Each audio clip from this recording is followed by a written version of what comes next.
नमस्कार दोस्तों, आप देख रहे हैं जी के जॉब एग्जाम यूट्यूब चैनल। तो चलिए शुरू करते हैं आज के इस सेशन को। तो एसएससी के द्वारा इससे पहले जो सीएचएसएल के एग्जाम लिए हैं और उनमें जो प्रश्न पूछे जा चुके हैं, मैं आपको इस क्लास के वीडियो में बताने वाला हूँ, पढ़ाने वाला हूँ डिटेल्स के साथ। तो आप वीडियो को बगैर स्किप किए हुए पूरा जरूर देखिएगा। तो आज का पहला प्रश्न है, रक्षा अनुसंधान विकास संगठन की स्थापना किस वर्ष की गई थी, यानी डीआरडीओ की स्थापना किस वर्ष की गई थी? तो वर्ष 1958 में रक्षा अनुसंधान विकास संगठन की स्थापना की गई थी, वर्ष 1958 में। और डीआरडीओ की स्थापना दिवस की अगर बात करें तो हर वर्ष 1 जनवरी को मनाए जाते हैं, तो ये आप याद रखेंगे। बात करें 2 नंबर प्रश्न का, तो लोकसभा निर्वाचन के लिए उम्मीदवार बनने की न्यूनतम आयु सीमा कितनी है? तो लोकसभा निर्वाचन के लिए उम्मीदवार बनने की न्यूनतम सीमा की अगर बात करें तो 25 वर्ष है। सही जवाब होगा ऑप्शन नंबर बी। वही बात करें राज्यसभा का, तो उसके उम्मीदवार होने के लिए कितनी वर्ष होनी चाहिए? तो 30 वर्ष है। बात करें 3 नंबर प्रश्न का, तो भद्रा वन्यजीव अभयारण्य किस राज्य में स्थित है? तो बात करें भद्रा वन्यजीव अभयारण्य का, ये भारत के कौन से राज्य में स्थित है? तो कर्नाटक राज्य में स्थित है। सही जवाब हो जाएगा ऑप्शन नंबर डी, आप याद रखेंगे। 4 नंबर प्रश्न है, कुतुब मीनार में कितनी मंजिलें हैं? कुतुब मीनार में कितनी मंजिलें हैं? तो 5 मंजिलें हैं कुतुब मीनार में।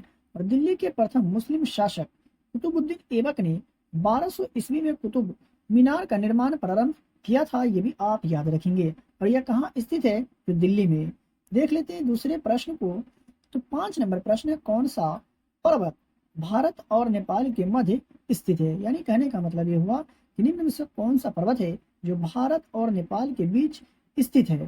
तो कंचनजंगा पर्वत जो है ये भारत और नेपाल के बीच स्थित है। सही जवाब होगा ऑप्शन नंबर डी। और यह दुनिया का तीसरा सबसे ऊंचा पर्वत है कंचनजंगा, ये आप याद रखिएगा। बात करिए 6 नंबर प्रश्न का, तो मुरुगप्पा गोल्ड कप जो है किस खेल से संबंधित है? तो बात करें मुरुगप्पा गोल्ड कप का, तो इसका जो संबंध है कौन से खेल से है? तो हॉकी से है। सही जवाब हो जाएगा ऑप्शन नंबर डी, आप याद रखिएगा। देख लेते हैं दूसरे प्रश्न को, लेकिन उससे पहले आप यहाँ तक आ गए और अभी तक अगर वीडियो को लाइक नहीं किए तो वीडियो को लाइक करें, और चैनल पर पहली बार विजिट कर रहे तो चैनल को सब्सक्राइब करके बेल आइकन को प्रेस करें, और इस वीडियो को अपने दोस्तों और रिलेटिव में शेयर जरूर करें।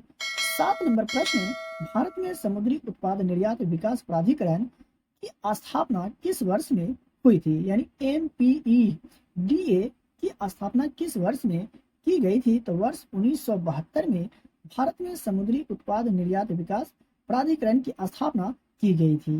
और बात करें इसका मुख्यालय का, तो कोची केरल में है इसका मुख्यालय, ये आप याद रखिएगा।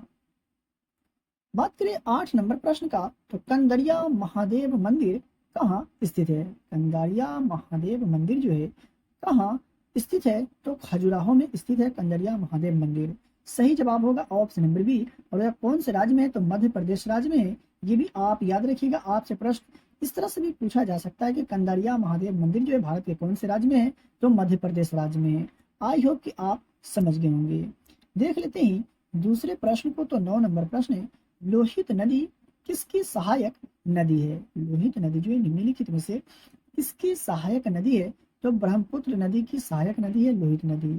और लोहित नदी को जायु नदी के नाम से भी जाना जाता है, ये भी आप याद रखिएगा।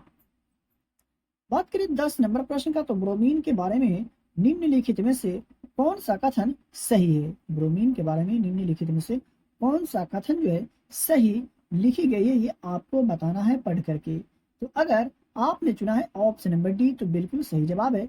यह कमरे के तापमान पर एक तरल होता है, ये सही है ब्रोमीन के बारे में। तो सही जवाब हो जाएगा ऑप्शन नंबर डी। 11 नंबर प्रश्न है, भारत में मामलुक वंश का संस्थापक इनमें से कौन था? भारत में मामलुक वंश का संस्थापक निम्नलिखित में से कौन था? तो कुतुबुद्दीन ऐबक भारत में मामलुक वंश का संस्थापक था। सही जवाब होगा ऑप्शन नंबर सी। और यह राजवंश 1206 से 1290 तक चला, ये भी आप याद रखेंगे। देख लेते हैं 12 नंबर प्रश्न को, तो हार्ड डिस्क किस प्रकार का स्टोरेज डिवाइस है? हार्ड डिस्क जो है किस प्रकार का स्टोरेज डिवाइस है? तो द्वितीयक स्टोरेज डिवाइस है हार्ड डिस्क। सही जवाब हो जाएगा ऑप्शन नंबर सी। देख लेते हैं दूसरे प्रश्न को। तो 13 नंबर प्रश्न है, भारतीय संविधान के किस संशोधन द्वारा प्रस्तावना में समाजवादी और धर्मनिरपेक्ष शब्द जोड़े गए हैं? भारतीय संविधान के किस संशोधन के द्वारा प्रस्तावना में समाजवादी और धर्मनिरपेक्ष शब्द जोड़े गए थे?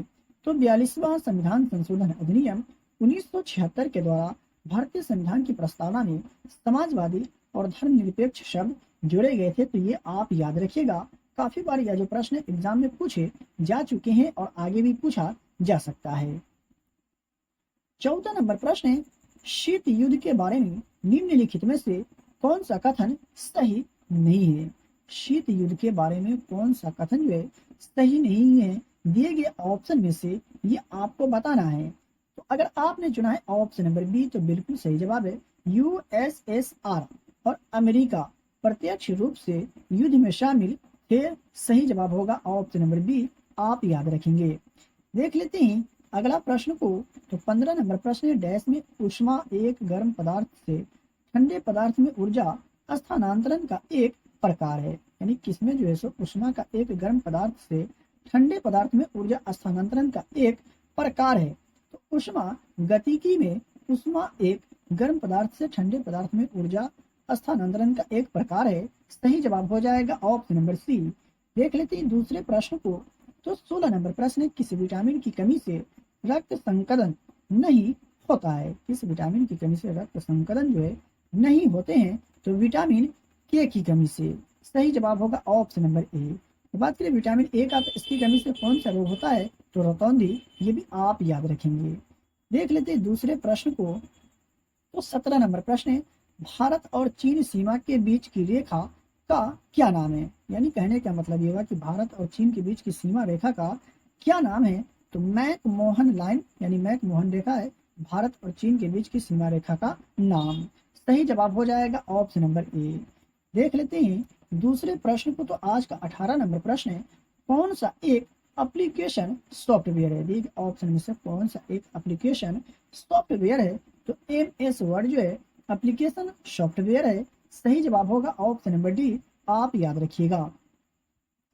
बात करें 19 नंबर प्रश्न का। तो विधान परिषद के 1/3 सदस्य प्रत्येक कितने वर्ष के बाद सेवानिवृत्त होते हैं? विधान परिषद के 1/3 सदस्य प्रत्येक कितने वर्ष के बाद जो है सेवानिवृत्त होते हैं?